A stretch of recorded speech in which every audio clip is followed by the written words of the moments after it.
Warahmatullahi wabarakatuh.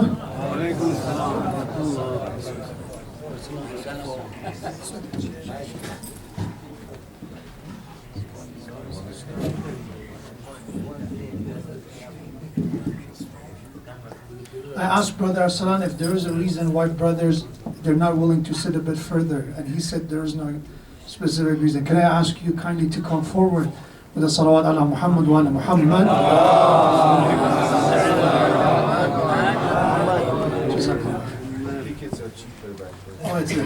I understand those who are using chairs, I understand that, but those who are in the middle, when they come closer, inshallah, will be more space if somebody maybe join us later. Before we start, it's a suggestion, so those who are maybe considered to be useful, they can use it. If not, it's all up to you. Because I feel in our lectures, especially when I'm traveling, I don't talk to people quite often. I talk to a few people. The time is not enough to get familiar with the needs of the community, the concerns they have. And that is why it's so important to have a form of communication between the audience and me as a speaker. So I don't want to be a one-sided dialogue. So even about the lectures, and sometimes before or after, maybe you have some specific topic in mind, or you have some questions regarding the lecture itself, or you have some question not related to the topic of the lecture. So in some communities we have Q&A, so people ask questions and the scholar tries to provide an answer. I believe is a bit not productive enough when we do that, because when I'm being asked a question, I have to think about that question in a matter of seconds in order to answer. And usually what happens to me is later on I say, oh, I could have said this as well, and I get more time to think about the answer after the program is done. So like any other human beings, I need time to, retention of my understandings and my knowledge, so it takes some time. So it would be a better idea to have a bit of time to work on that. So technology, I think, help us in that way. There is a platform, there are so many of them, but one platform I've been using this year, and we've been using it in our community as well. And it helps people who are, let's say they're shy, they cannot probably speak out, they're hesitant to say something because they're maybe concerned with the judgment of others. So there is an app and also a website. You can use your phone and you can post your questions, comments, feedbacks, anything that could be helpful. And you can post your name or you can keep it anonymous, whatever you're comfortable with.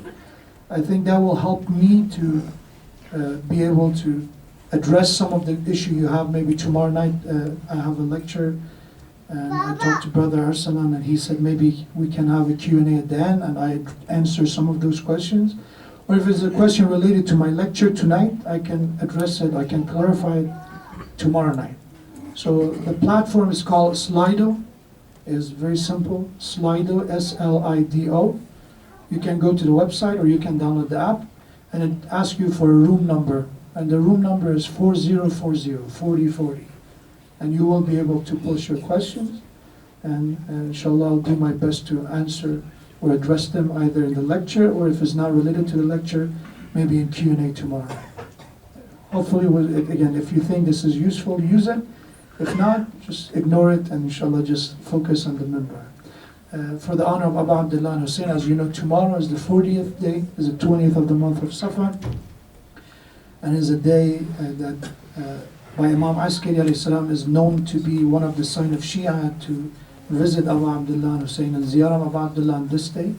May Allah give us the tawfiq to perform the ziyarah of Sayyid al-Shuhada, especially in Arbaeen, and may Allah make the journey of all the za'ireen, all the visitors and travelers of Abu Abdullah and Hussein to be safe. And may Allah subhanahu wa ta'ala accept their ziyarah and help them to return to their families with the accepted and maqbool ziyarah and with safety, inshallah. Salawat ala Muhammad wa ala Muhammad. Allahumma salli ala Muhammad wa ala Muhammad.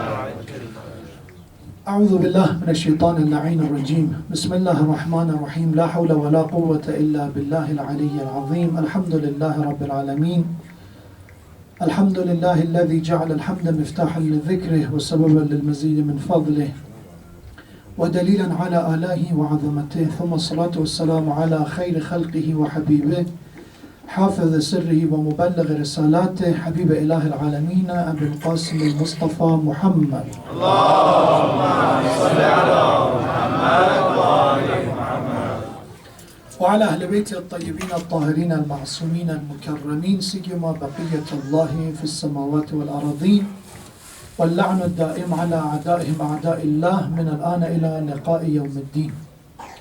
قال الله تبارك وتعالى في القرآن الكريم من عمل منكم من ذكر أو أنثى وهو مؤمن فلنحيينه حياة طيبة ولنجزينهم أجرهم بأحسن ما كانوا يعملون صدق الله العلي العظيم. May Allah subhanahu wa ta'ala give us the tawfiq of amal, implementing, practicing the knowledge and the wisdom that we acquire from Quran, from our religion, with the salawat ala Muhammadin wa ali Muhammad.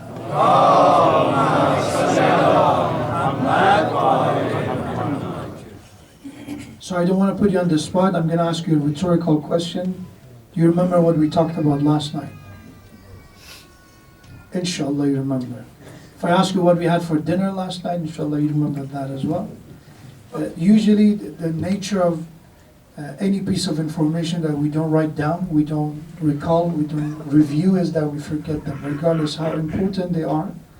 That's why Imam Ali alayhi salam said, غَلِّقِ الْعِلْمَ بِالْكِتَابَةِ, imprison knowledge with writing.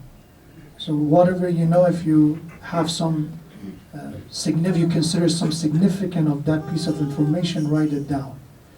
It's very sad that we see in today's modern day and in college, universities, they talk about, journaling, writing down your dreams or writing down your information, and is always promoting that. And as a Muslim and as a follower of School Ahlul Bayt, we had that piece of knowledge already been advised that we have to keep track of what we learn. If you come to the Modarres, I highly recommend.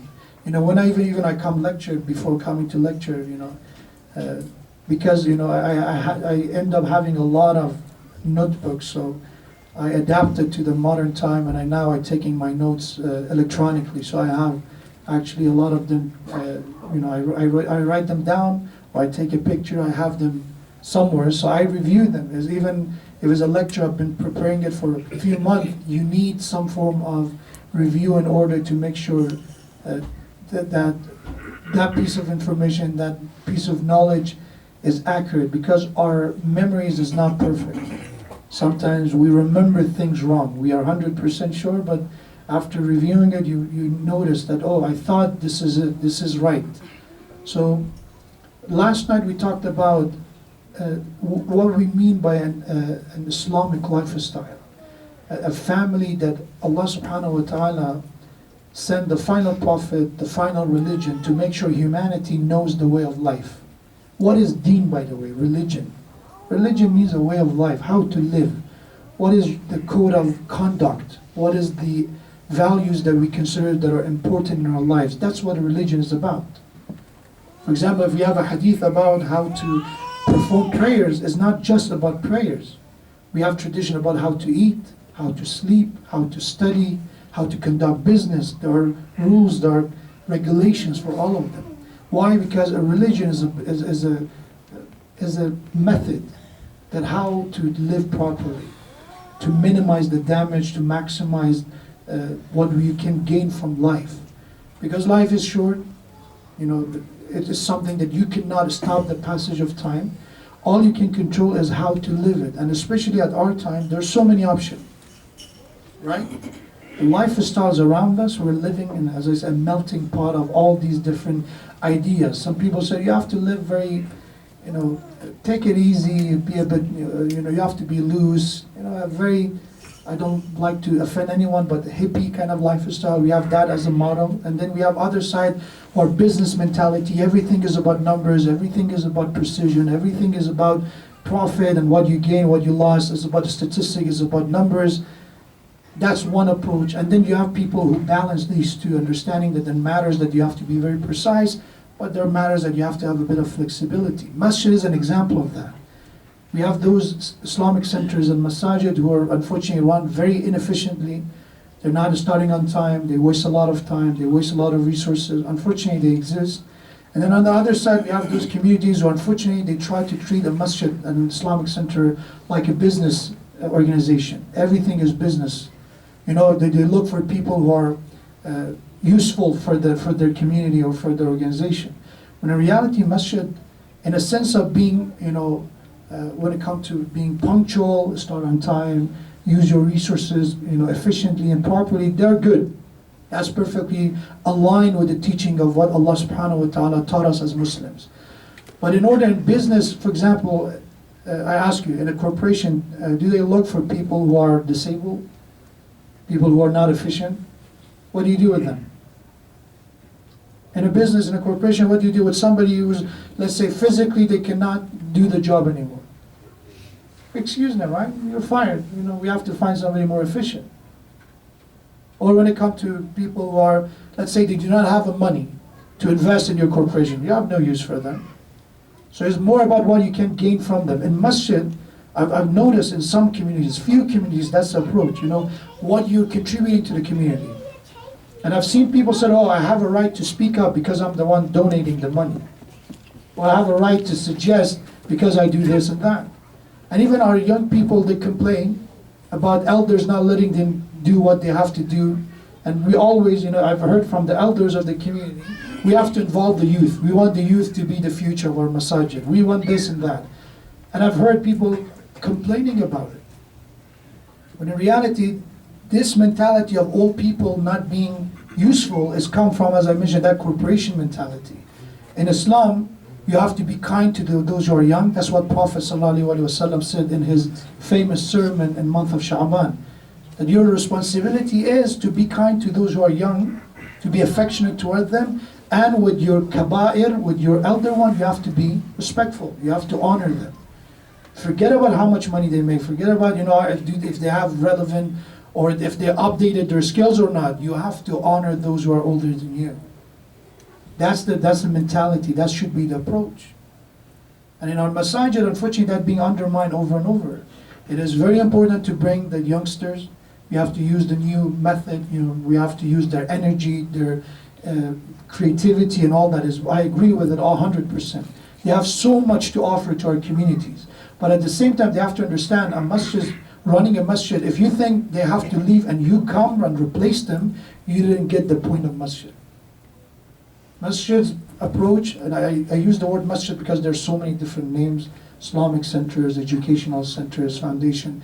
Masjid, I mean a religious entity that you come for the purpose of, you know, learning about your religion, promoting your religion. The idea of Islam is that old, young, they have to come together.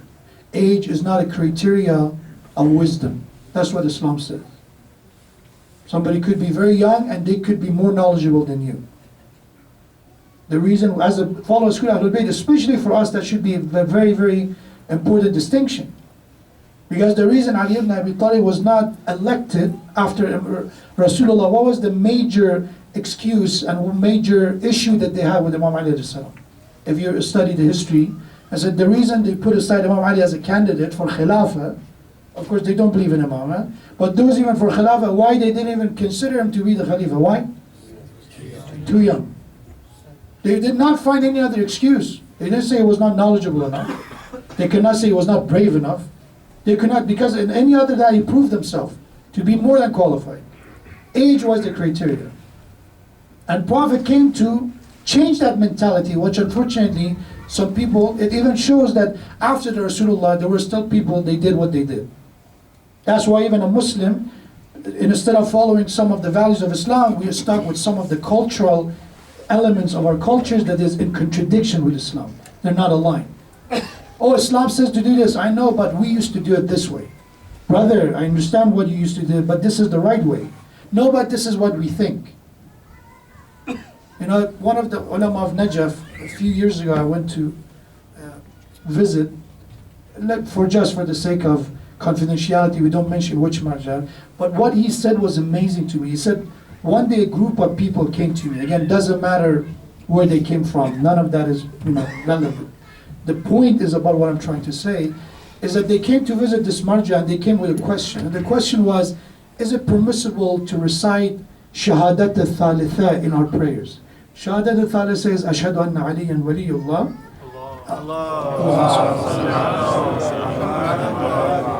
So is it permissible to say that in our tashahhud? Because in our tashahhud, in prayers, we say, Ashhadu an la ilaha illallah, Ashhadu anna Muhammadan abduhu wa rasuluh, Allahumma salli ala Muhammad wa ala Muhammad. They asked, can we do it? Is it recommended to do it? And the mujtahid said, I responded, no, you can't. If it was meant to be, it would have been said by the Ahlul Bayt. It was not said, stick to what it is. He said, no, but we have a writing from you with your stamp under it that you said is permissible. So I looked at it, I said, this is a forgery. This is not my stamp.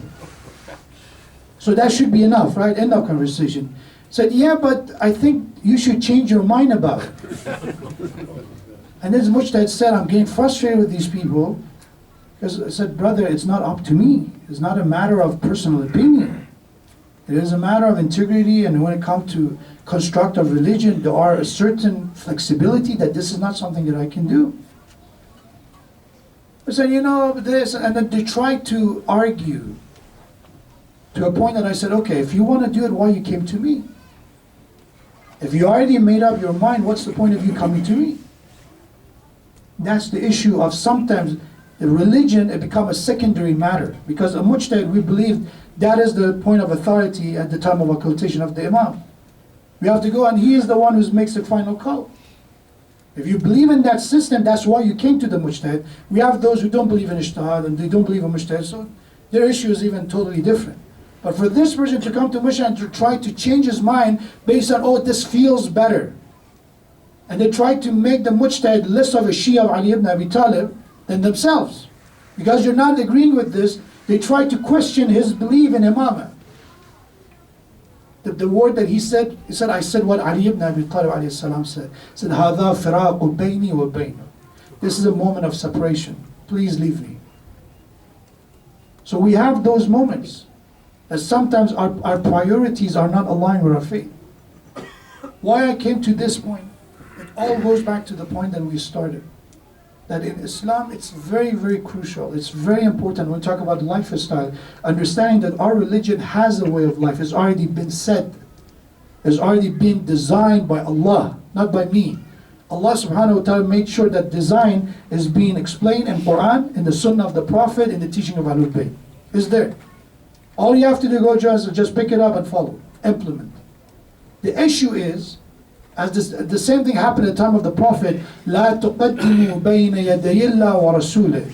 At the time of the Prophet, there were those individuals, Rasulullah was alive, and they would do things ahead of the Prophet. Ahead of the Prophet. That's why a verse was revealed, believers, you have to walk behind Rasulullah. You cannot go ahead of him. You cannot start saying, oh, this is what I think Allah wants to say. This is what I think is the best way of explaining Tawheed. You have to walk behind Rasulullah. But unfortunately, people didn't. And Quran says in Surah Munafiqun, وَإِذَا قِيلَ لَهُمْ تَعَالَوْا يَسْتَغْفِرْ لَكُمْ رَسُولُ اللَّهِ لَوَّوْا رُؤُوسَهُمْ وَرَأَيْتُمْ يَصُدُّونَ وَهُمْ مُسْتَكْبِرُونَ. When they're being told, come, that Rasulullah ask Allah to forgive you. So he be the mediator between you and Allah. لَوَّوْا رُؤُوسَهُمْ. They would shake their head. Nope. And Allah said, you will see them, they're arrogant. They don't want to even go to Prophet. And Allah subhanahu wa ta'ala says, سَوَاءٌ عَلَيْهِمْ أَسْتَغْفَرْتَ لَهُمْ أَمْ لَمْ تَسْتَغْفِرْ لَهُمْ. Because of this arrogance, it doesn't matter if you ask Allah to forgive them or not, they will not be forgiven because they don't believe in you. They claim they believe in Allah, but they don't believe in the messenger of Allah. How's that going to work? So we talked about the lifestyle. The lifestyle we talked about is the ayah from Surah Rum, verse 21. The reason for marriage in Islam is not procreation. It's not about children. It's not about controlling your desires. They are secondary reason for marriage. They're not ultimate, they're not primary reason. The ultimate reason for marriage, Quran said, is why? What is it? Last night I mentioned. لِتَسْكُنُوا إِلَيْهَا. The primary reason of marriage is not children. They are there. They're part of the benefit of marriage. It's not about controlling desires. That's part of the benefit of marriage. But the ultimate reason of marriage is that you may find peace. Mental peace. What we call serenity. Right? What we call serenity. In Quran there's another word, sakina, which is the same derivative of the word لِتَسْكُنُوا إِلَيْهَا, that Allah said, هو الذي أنزل السكينة على قلوب المؤمنين ليزدادوا إيمانا مع إيمانهم. Allah will descend sakina. What is sakina? Serenity, peace, tranquility. Allah will descend that to the hearts of those who have iman. And with that tranquility, they add to their iman. So in other words, iman, marriage, is supposed to provide tranquility, stability. Not that you're married now, you're more anxious than before. No, it should be opposite of it. So we talked about that a bit last night. That's the ultimate reason. But we said why that there is in marriage we don't see the same result. If that's what Allah wanted marriage to be. That's why marriage is a completion of our religion. In Islam, if you're single, all due respect to my single brothers and sisters, your religion is incomplete. Right? Why? Because you're somebody who's dealing with so much different kind of lack of stability. You're at risk. When you get married, once you're married, Allah said now your religion is completed. That's why even the reward of somebody who's married, the reward of their prayers is more than the person who's single. So the question is why we don't get the same result. Why we have marriages who end up in divorce. Why we have issues in the happiness between couples. Why is it? And I mentioned one of the causes last night. And that was bad management. Is that we don't know how to manage our marriage. التقدير في المعيشة, right? Remember the hadith from Imam Baqir alayhi salam, that the mu'min have to have the ability to be a good manager in the house. As a wife, as a husband, you should know how to manage your life. What I mean by management is that sometimes we go out of the state of balance. Quran said, وَجَعَلْنَاكُمْ أُمَّةً وَسَطًا لِتَكُونُوا شُهَدَاءَ عَلَى النَّاسِ. As Muslim, Allah said, we made you a balanced nation, a middle nation. What do you mean by middle nation, balanced nation? Means you're not going to the extreme of ifrat or tafrit, negligence or extreme.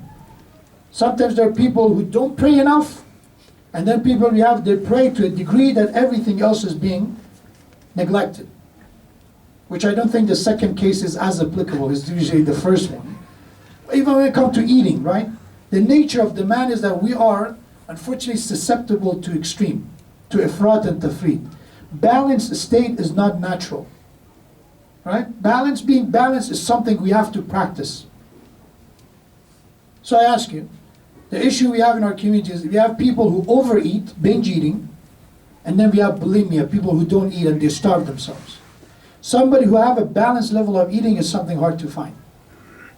If I ask you about sleeping, we have people who have sleep deprivation. They do not sleep, they play video games, they watch whatever they watch until 2 a.m. And then they have to wake up for school 6 a.m., 7 a.m. So they don't sleep enough. And then you have the other side, those who sleep for 10 hours, 11 hours. And if I say, okay, tomorrow is Saturday, what's your plan for Saturday? I'm going to sleep in and I'm going to wake up at 1, inshallah, for Dhuhr prayers, right? After doing the Fajr, all the positive assumptions. Why is that? If I have a day off, means there is no control, there is no schedule for me. What is the first thing that comes to my mind? Oh, I'm going to wake up early in the morning, go inshallah do the chores around the house, go and make a cup of coffee or some tea or whatever you drink. Please do not take that as advice. You do that, and I'm going to sit down and read a book. That's the plan that comes to your mind if tomorrow is off. Especially at the young age, that's usually is not the default plan. What is the default plan? Tomorrow is off, no schedule, no plan. No meeting, no study, nothing. What are you going to do? Tomorrow is off. Think about it. Our default status as a human being is going to the extreme. That's even with, we see in even people who have plans. Let's say when it comes to diets, there are cheat days, right? They're cheat days. What is a cheat day? Oh, it's too hard to be balanced. It's too hard to follow a certain regimen. We need a bit of, breathing. So it's something that we have to practice. Doesn't come, we were not born. We were not born with moderation. We were not born with balance. And when Allah subhanahu wa ta'ala said, وَجَعَلْنَاكُمْ أُمَّةً وَسَطًا, said the teaching of our religion, the purpose of it was to make you a balanced ummah.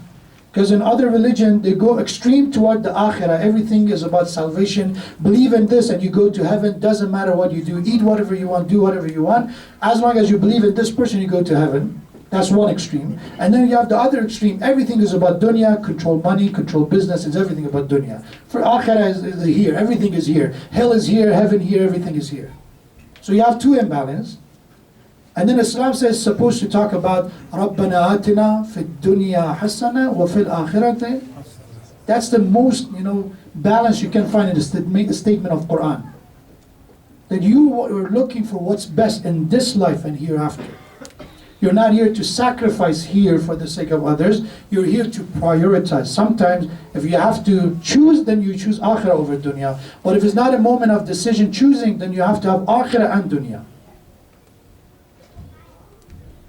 We have that a group of companions of the Prophet, after the verses about Day of Judgment, about punishment of Allah was revealed, they stopped coming to masjid. They start staying home inside. Some of them even left the city. They went to the cave. They start isolating themselves. They start fasting, not talking to their families, not hanging out with their wife. They totally separate themselves. And their families came complaining to Prophet, Ya Rasulullah, this is what they're doing. So Rasulullah asked all of them to gather. And this is what he said. He said, "O people, O believers, look at me. I'm the messenger of Allah, and I pray and I go to the market.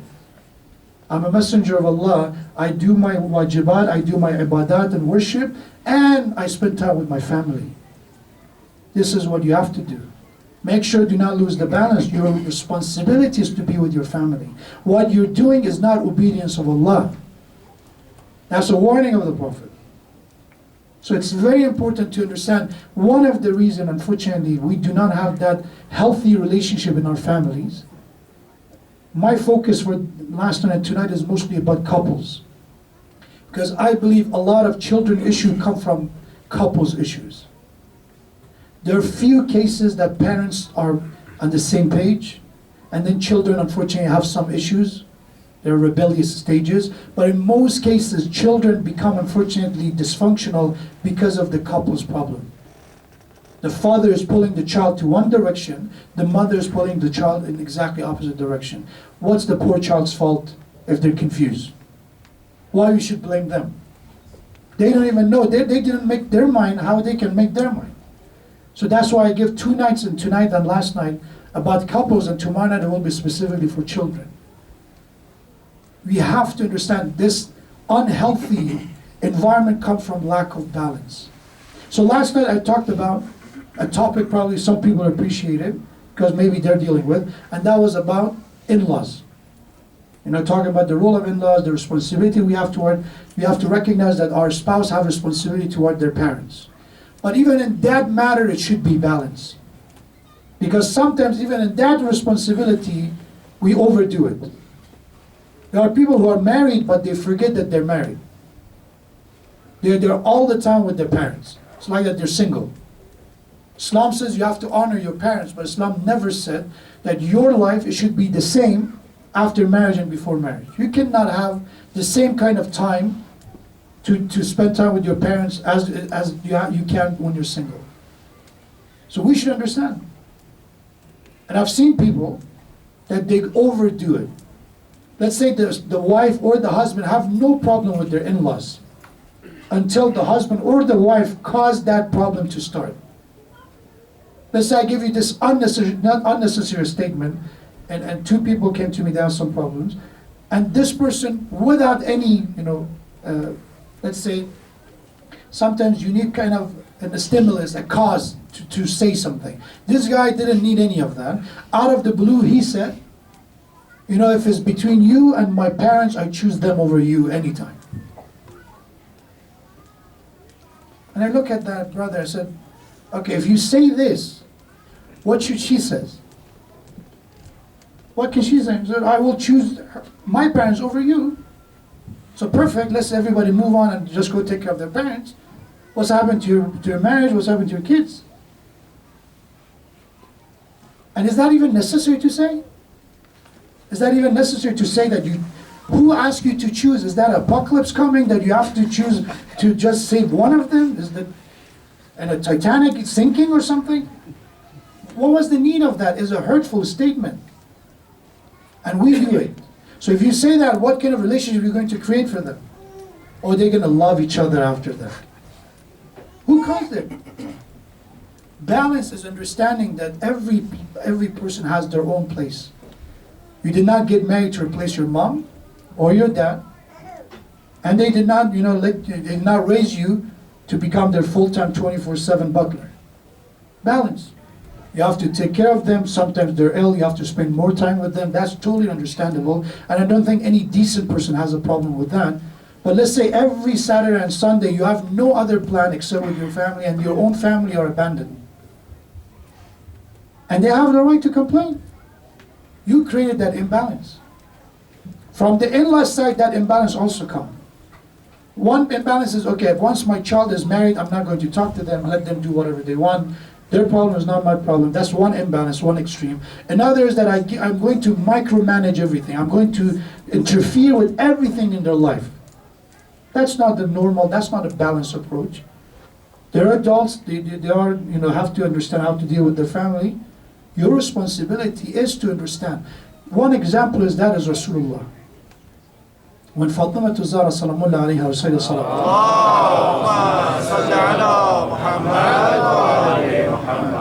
when she got married to Imam Ali alayhi salam, Rasulullah used to come and visit them. Visit them. But there are moments that he did not even speak up. He just looked and he taught a lesson. For example, we have that one time Rasulullah came to Hazrat Fatima Zahra's house, and he noticed that there is a new curtain in the house. And this is a time in Medina is an extreme poverty. There are people sleeping in the masjid. They have nothing to eat except dates. There's a very, very extreme financial pressure on Muslims. So Rasulullah looked at the curtain and said nothing. But Fatima to Zahra noticed that her father is not happy. So next time when Rasulullah came, the curtain was gone. She sold it and donated it. And Rasulullah smiled. And we have that she embraced Fatima to Zahra Salamullah alayha. Sometimes you don't have to say anything. You can teach a lesson. You don't force somebody to do something. You can teach them a lesson. But the same man came to Imam Ali alayhi salam and asked Imam Ali alayhi salam, Ya Ali, what kind of a wife is my daughter Fatima?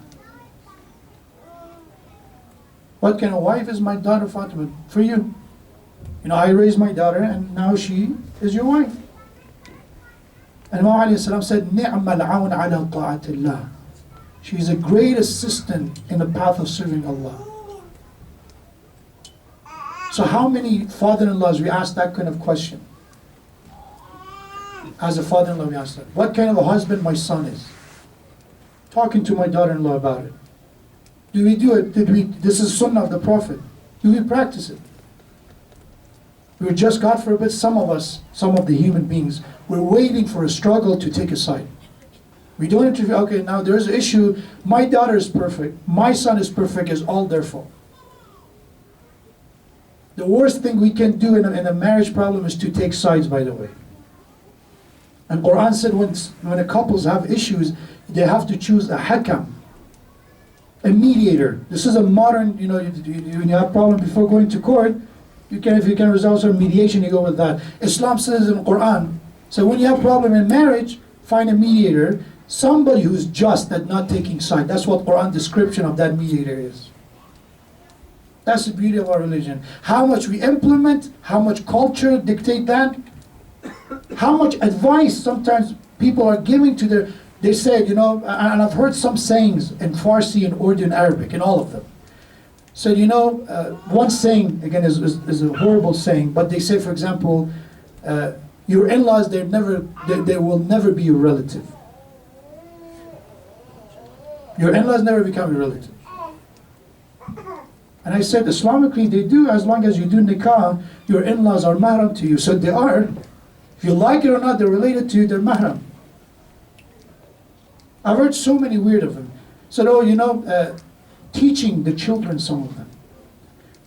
Make sure, once you're married, keep your distance from your in-laws if you want to be happy. Because I had an issue with my in-laws. These are what we pass down to next generation, to be suspicious of in-laws before even getting to know them. These are the imbalance we create. So let me give you, inshallah, pinpoint to remember. How to manage, how to balance our life. There's a hadith by Imam Musa ibn Ja'far, Imam al-Kadhim alayhi salatu wassalam.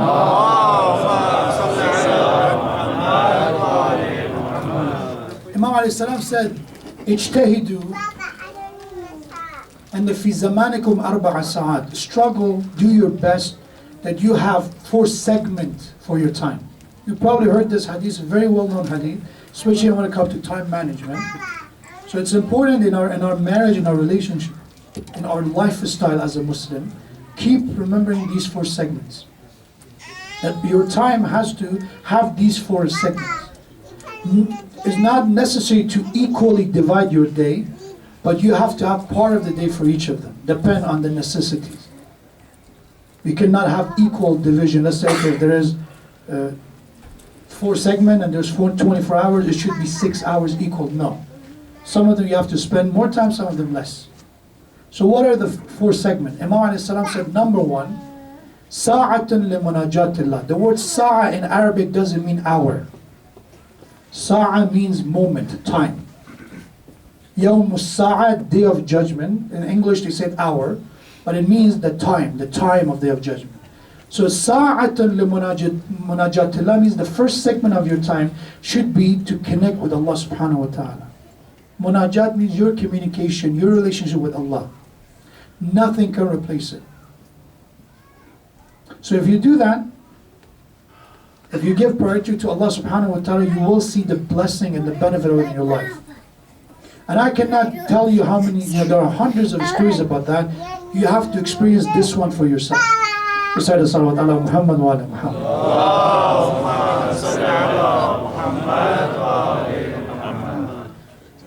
So we have to have that connection with Allah. An intimate, personal connection with Allah. That should be some time for that. Because as a human being, we need that devotion. We need that connection. We are not God, we're not meant to be God, so we cannot only count on ourselves. You can manage well, you can write it down, you can plan, but at the end of the day, there are so many things, there's so many factors that you cannot calculate, you cannot prepare yourself for. There's so much unknown in the world that we live in, that you need that connection with Allah to know your backup is Him. If you only, because in a modern motivational speakers, all they say is about, you are the key, you have to trust yourself, you have to believe in yourself. Stand in front of the mirror and say, I can do it. All that aside, we're not God. We can do all those things, but there are moments that we are very, very vulnerable. Very vulnerable. You can say all that, but you lose a loved one. What strength can give you to fill their empty place? What is that soothing that can counsel you in that difficult time? Iman is a great power. It's a great power. Nothing can replace it. That's why we were talking last night with one of the brothers. So you notice that people now rather talking about religion, because religion has that stigma, that negative, oh, it's religious means closed-minded, it means he's ignorant, but all that. Now people are afraid to say religious. What they say? I'm a spiritual person. That's brother, that's his code. So that's why people say today, I agree with them. Even in psychology, this is what they say. So being religious is helping you for mental health. Being religious helps you. And they say there's statistic data that supports that people who are more religious, they're less to have less depression, the less rate of depression among them. There is no support to back it up, but they say even mentally is good for you. That's why even in the modern, a lot of these lifestyle coach that they teach you how to live, they talk about spirituality. You need a spirituality. As a Muslim, we have enough of it. We have so much of that spirituality. What is the spirit? What is the word of spirit? It's a religious term. It's another word for soul, ruh. What is it? So that's number one. Segment of the time had to be with the connection with Allah. Take advantage of the time in Arbaeen of Sayyid al-Shuhada. Manage, inshallah, time to perform Hajj. If it's wajib on you, once in your lifetime, you must perform Hajj, my brothers and sisters. Yes, inshallah, we pray for the end of Al Saud and all that. If it's wajib on you, you have to perform Hajj. I understand, do not perform the second and the third and the Umrah is up to you. It's your decision. But performing that one time is a wajib. No marja says it's justifiable in the name of the oppressors over there to fortify Hajj. You still have to perform. That investment, you have to take time, you have to give money for. Ziyarah. These are all investment for our munajat, that connection with Allah subhanahu wa ta'ala. Do not miss these majalis. These are something the anchors between us and our iman. Because as soon as we go back to our usual schedule, there's so much distraction that there is just ready to grab us, to hold on to us. The second segment of the time, Imam Kadhim alayhi salam said, لِأَمْرِ الْمَعَاشُ لِإِمْرَارِ الْمَعَاشِ. The second part of your day has to be, and your time has to be about providing a livelihood for yourself and your family. Income, lawful income. Imrar al-ma'ash means how you're passing your livelihood. Do not make yourself a burden on others' shoulder. You have to do something. And this imrar al-ma'ash, you have to spend time. In Islam is always about learning. And I know people that they're dealing with being unemployed and all that. Sometimes you have to learn. You have to adapt. You have to acquire new skills. And all of that is part of this time. To be ready, okay, what if my job become obsolete in a matter of few years? Are you ready for that? That's to be prepared how to take care of your life. That's not no tawakkul to wait for the problem to face you. Sayyid al-Shuhada alayhi salam on the day of Ashura, he didn't wait for the Umar ibn Sa'd army to attack. First, he made sure that the format of his army is going to be ready. He made sure the back of his camp, that there will be some kind of protection layer if the enemy wants to attack them from behind. That's Sayyid al-Shuhada preparation, not waiting for the problem to come and then prepare. In advance preparation, do your best. And that's the same thing about Imrar al-Ma'ash. We have to be able to provide for ourselves and our family from a lawful source. This is amazing to me. There's an obligation on men to provide expenses of the house. It means if the wife wants to help, it's up to them. It's a favor. It's not wajib on men. But I've had cases that the complaint of the husband is that why my wife is not working. I had cases. The wife says, I cannot work because I have children, and I don't want my children to be left with a nanny or someone. I want to raise my children. And the husband complains, no, my wife has to work. That was the first one for me. But I noticed there are more and more cases like this. As a husband, we should be able to provide. Not a lavish luxury lifestyle, but a lifestyle that is decent. We have to be able to provide that. And something that means a study, something that requires new skills, do what you have to do. That's number two. لِإِمْرَارِ الْمَعَاشِ. The third one, Imam alayhi salam said, لِمُعَاشِرَةِ الْإِخْوَانِ. You have to have time to socialize with people. Connect with people. And then Imam said, not every person deserves your time. Sometimes there's high and by. We have the formalities, we say salam alaikum. That's customary. You have to do it. But mu'asharat al-ikhwan means you hang out with them. You go to their house, they come to your house. You go more than just the formalities.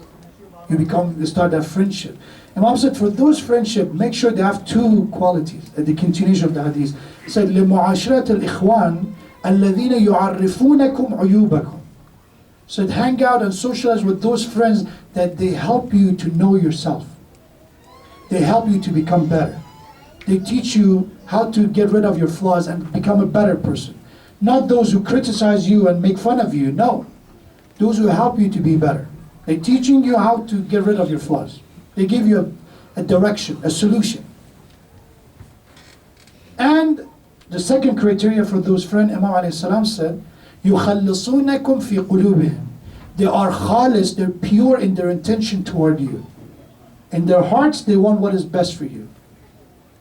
How you can, in people performance, you can get that. If somebody's jealous of you, it means they don't have the best intention of you. You know, if somebody is not, ready to, sometimes you give time to them, they're not ready to reciprocate. It means that they're not, have the same kind of trust, the same kind of devotion to you. But we need that socialization. We need to connect with people. You need to go and visit your in-laws. You need it. Again, is it right? Is that you need it? It's not a matter of choice. You need to go and visit them. That's the socializing aspect that we need. And also friendship. In addition to family, friendship as well. This should be part of our schedule for this specific. The same way we need to work, same we need to pray, we need to socialize. Imam Qadim alayhi salam is saying. Mu'ashara. If you're somebody who have no friends, on weekend there's no one to talk to. If I'm alone, my family's alone, I have to do something about it. Our children have an issue. The religious families, some of them have no family friends. The children cannot even make a play date. They cannot play with each other. Sometimes because we have a lot of difficult standards. Why I don't like this guy? Why he says something that I don't like? There's so much reason to eliminate people as a socializing with. Don't look for angels. Look for some people who are decent. They're not committers of greatest sins.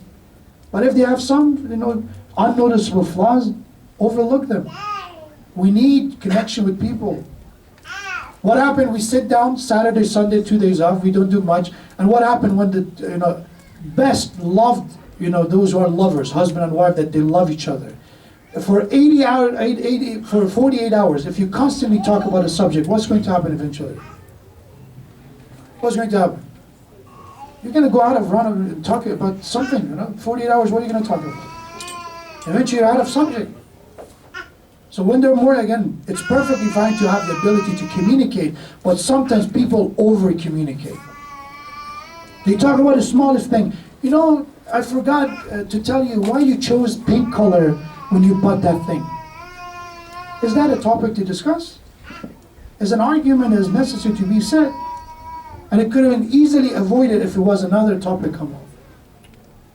Because we think we have to talk, we have to communicate, but we don't think about what is that subject. Is it even worthy to talk about? What is the ending that we're looking after this?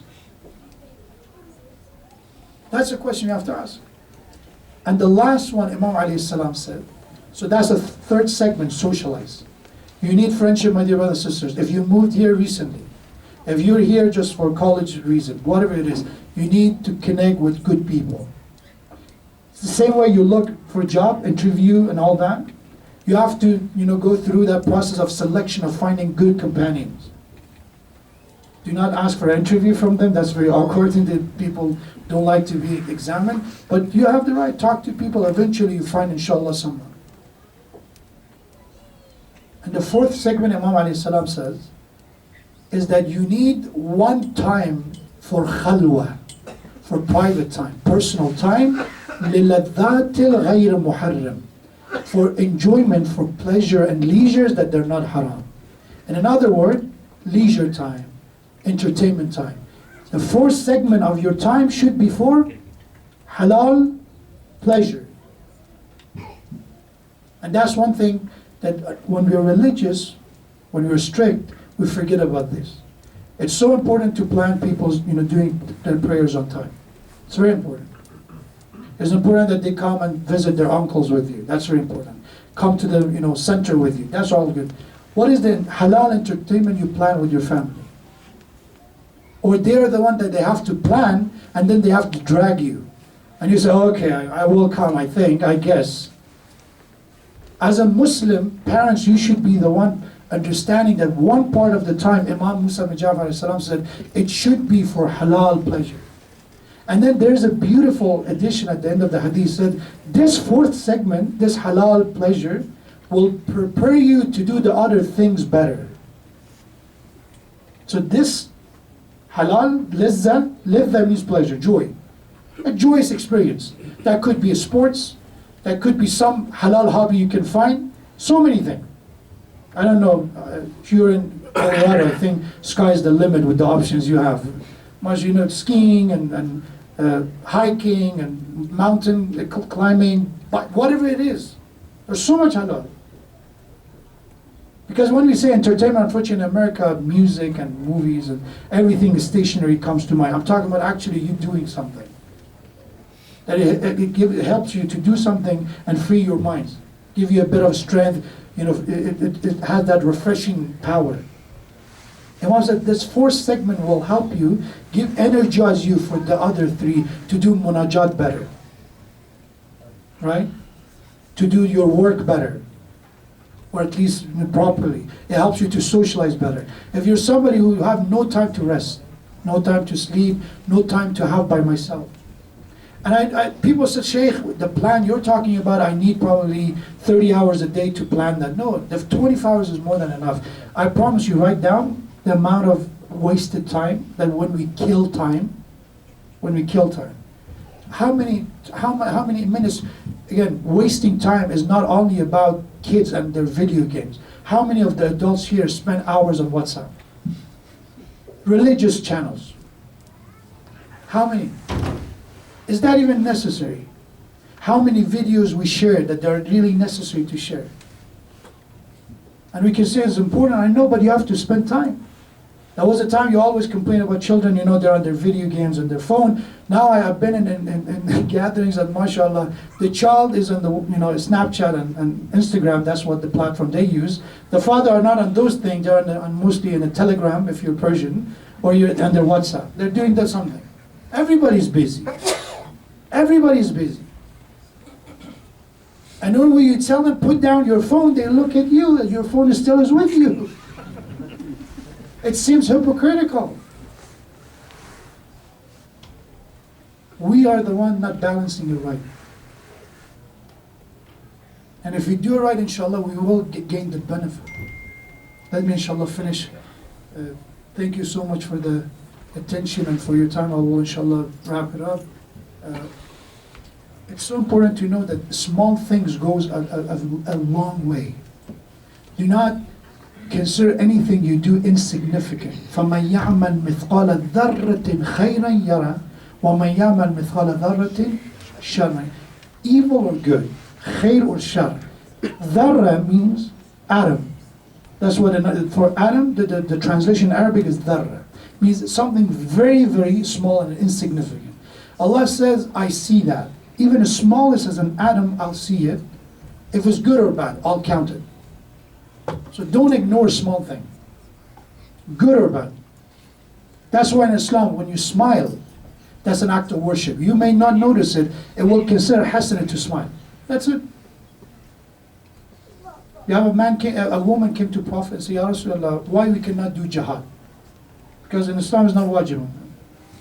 And Rasulullah said, there's so much else you can do. He said, but we want to get, you know, all these promises that Allah made, you know, for those who do struggle for the sake of Allah, we reward them this and this. Men are the one getting it, so what about us? How about shahad and all that?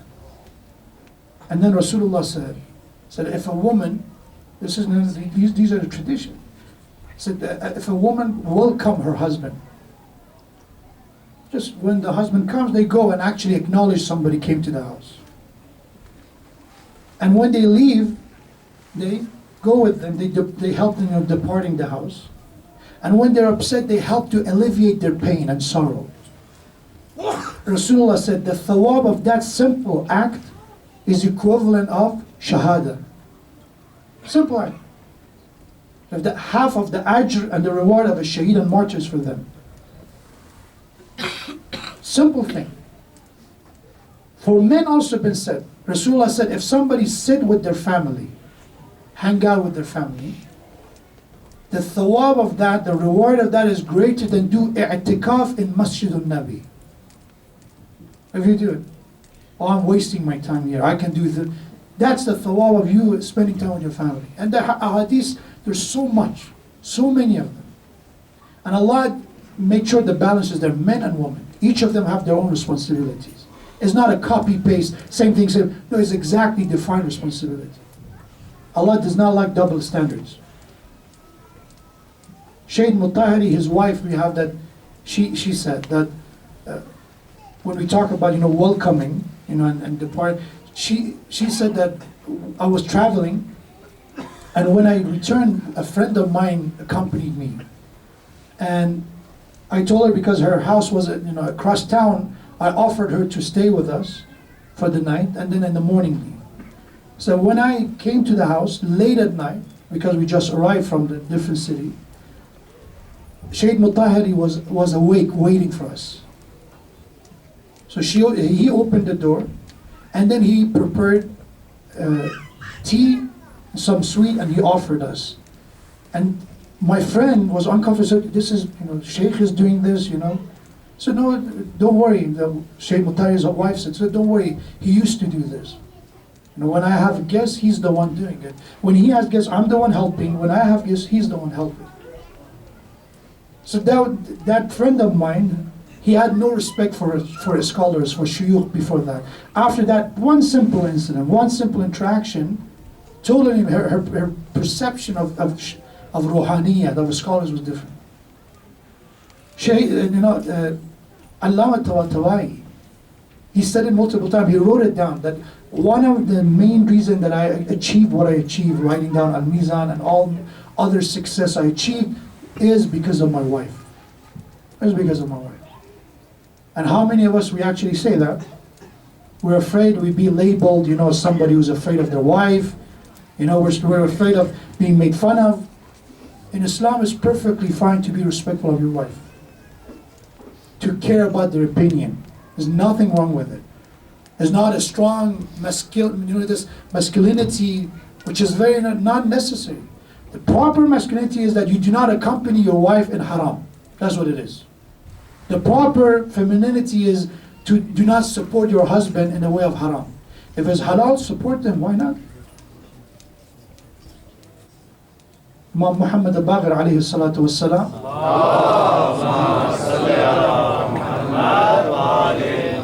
The same way a husband, they love and they want their wife to adorn and beautify themselves for their husband. Your wives and your spouses expect the same thing. Beautify yourself. I'll come to those, inshallah, tomorrow night. Brothers, especially for brothers, you have to spend time to prepare yourself for your spouse. The older we get, our brothers, and as I say, especially to our brothers, we need more time to take care of ourselves. Because the younger you are, is easier, For young people, there's not much time for preparation, for taking care of ourselves. But as we get older, some disadvantages with the old age and some advantages. One of the disadvantages is that it takes time to beautify yourself, to adorn yourself. And in Islam, that's Prophet's teaching. Prophet used to spend time combing his hair multiple times. Imam Reza, same thing. Perfume, good scent, is for brothers. Brothers. We all know that the sisters, the brothers don't use, but brothers, perfume. For the love of Allah, use perfume. I'm not giving you a brand. I'm not going to, ask for any commission for perfume. Use it. It's not that we don't use it. Not about masjid in the time of salat. That's good. But even for your family, that's something we have to keep in mind. These are all in our traditions. And the more and more I notice is that we exactly do opposite of that, because in culture is being criticized. If a man take care of himself a lot, what they're being labeled as? Feminine. Oh, you take care of yourself. Why are you spending so much time in front of the mirror? Are you a woman? I've heard people say. But Prophet used to look at the mirror himself. If there was no mirror, he would look at water in order to see his reflection. So we have to care what Allah subhanahu wa ta'ala, what religion, what the teachings of Quran and the Prophet and his family are designing a lifestyle, a pathway. Not what, unfortunately, some of the toxic cultural teachings that we have. There's a lot of good positive elements in our culture. We have to embrace them. We have to keep them, we have to pass on to the next generation. But like any other culture, there are some flaws that we have to, inshallah, try to eliminate them, try to get rid of them. We need reformation in those aspects. We pray Allah subhanahu wa ta'ala to help us to have a family that has peace and tranquility and serenity. We pray Allah subhanahu wa ta'ala that create love and affection between all the couples. We ask Allah subhanahu wa ta'ala to help us to first fulfill our need from the family and then help our children to be able to raise righteous children, inshallah. Speaking of a family and speaking of righteous children, one of the great examples is Zainab al-Kubra salamullah alayha. How we can talk about somebody who fulfilled all her duties, to be a great mother, to be a great spouse, to be a great sister, to be a great leader, to be a great Muslim. In every aspect of life, you see Zainab al-Kubra is the example. But it's very difficult when you are a leader. If you're in charge, the expectations are too high for you. That's why until Imam al-Hussein alayhi salam was alive, Zainab al-Kubra alayhi salam was at peace. She would look at Imam al-Hussein alayhi salam and tranquility and peace will befall Zainab. We have that when the sons of Hazrat Zainab came to ask for permission, they said to Abu Abdullah Hussein, Ya Sayyidi wa Ya Mawlai, with respect they will address their uncle. Grant us permission to fight. Grant us permission to defend you and the family of the Prophet. And Imam al-Hussein, look at them, these young men. Like every other companion except Ali al-Akbar. When you read Maqtal, you see when Ali al-Akbar asked for permission, he did not hesitate. He did not say no. He said, go my son. But any other companion, from Bani Hashim and from others, when they came for permission, Imam did not say yes at the beginning. He hesitated. This is the soul of Hussein. That somebody go and be killed before Hussein. He is the master of the martyrs. How we can even let somebody to be martyred before him? So he told the sons of Zainab, my beloved, return to your mom. It's not the time for you. They came crying. They came back to Hazrat Zainab and said, Mother, we asked our uncle, he didn't give us permission. This time Zainab accompanied them. She came with them. And she looked at Imam Hussein and said, Ya Hussein, when in life Zainab asked for anything? Whenever you ask for something, my answer always was yes. I never questioned your judgment. I never questioned your order. But I have one request, Ya Hussein. Are not my children worthy enough to sacrifice themselves? Because of me, let them go. So we have that Imam Hussein salam embraced these two sons. They went to the battle, they introduced themselves that if you don't know who we are, their poetries in Maqtal. If you don't know who we are the grandchildren of Ja'far al-Tayyar. We are the sons of the man that who gave his hand for the sake of Allah. The messenger of Allah, and Allah gave him the title of Tayyar, the flying. Who Allah grant him wings in heaven. They fought bravely. They are from the same lineage of Ja'far ibn Abi Talib alayhi salam. Until their voice was heard, Ya Hussein adrikna. Assalamu alayka ya Aba Abdullah. Ya Hussein ibn Ali, ayyuha ash-shaheed ya ibn Rasulullah. يا حجة الله على خلقه يا سيدنا ومولانا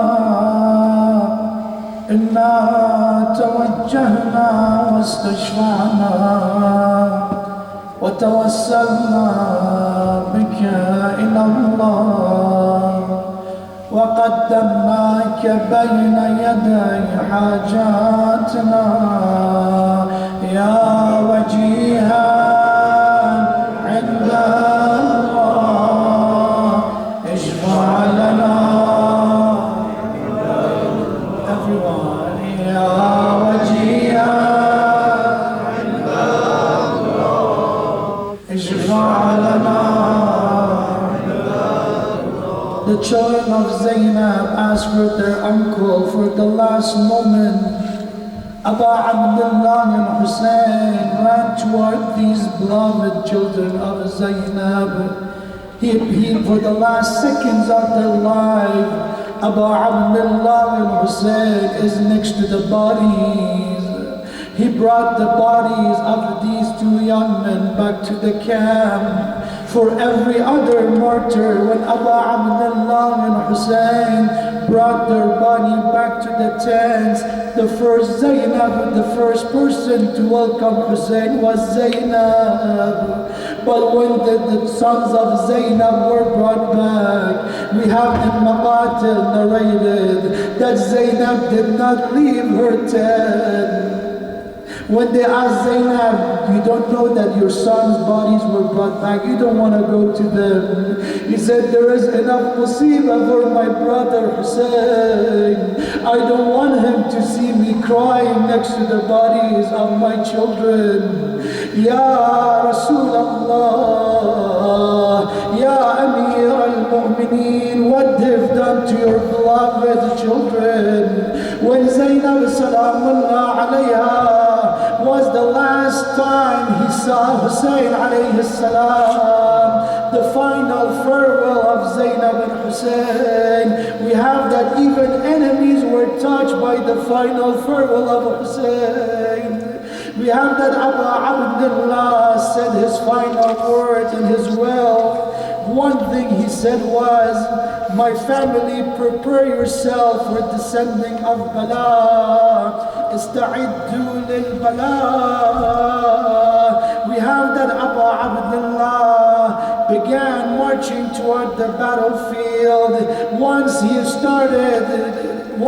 started going toward the battlefield, he heard the voice of Zainab. He heard Zainab saying, Mahlan, Mahlan, Yabna Zahra. Oh son of Zahra, slow down. One more time, Zainab wants to talk to you. Abu Abdullah and Hussein returned to Zainab. What happened, my sister? Zainab salamullah alayha said, my brother Hussein, one of the final words of our mother Fatima was that the final time I saw you to kiss your throat before leaving, let me kiss your throat before leaving. Is that was the last musibah of Zainab? La wallah, that was not the most difficult moment for Zainab. The most difficult moment was on the evening, on the afternoon of the day of Ashura. He came to Qatlgah. He was looking for the body of Hussein. As he was searching, there is no way to recognize Hussein. Because in order to recognize someone, somebody should have a head on their body. But the body is on that place. There is no one with a head. There is no armor. There is nothing to cover the body. We have that in Modarres. They said they saw Zainab picked up a headless body. She placed her lips on the severed wounds of that body, and she called, Ya Rasulullah, هذا حسينك مرمل بالدماء مقطع الأعضاء. Ya Rasulullah, this is your beloved Hussein. This is the body that is covered in blood. this is the headless body of your beloved Hussein.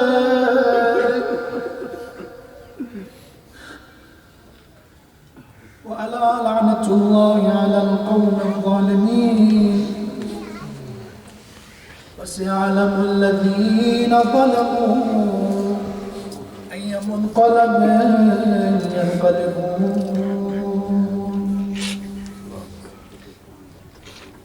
يا رب الحسين بحق الحسين اشف صدر الحسين بظهور الحجات. Ya Allah, by the honor of Abu Abdullah Hussein, hasten in the return of Imam of our time, Sahih Rasul Zaman. Ya Allah, by the honor of Abu Abdullah Hussein, honor all of our marine, all those who are ill with shifa and recovery. By the honor of Abu Abdullah Hussein, make us to be qualified of the shafa'ah and intercession of Abu Abdullah Hussein. By the honor of Abu Abdullah Hussein, guide us toward the straight path, the path of Islam, the path of Quran and Ahlul Bayt. By the honor of Abu Abdullah Hussein, protect us, protect our children, our offspring, our lineage, to be safe from the loss of religion, to be safe from the loss of their faith. Ya Allah, by the honor of Abu Abdullah Hussein, help all of the Muslimin, especially the followers of the school of Ahlul Bayt, especially Shia al-Amin al-Mu'mineen, to be able to ultimately grant to establish justice and to be the defenders of justice. Ya Allah, by the honor of Abdullah Hussein, bring peace, safety, and stability in all Muslim countries, especially in Iraq, especially in Yemen, especially in Syria. As you know, the list goes on. Unfortunately, this is the plague in Muslim Ummah. We see in Afghanistan, we see in Pakistan.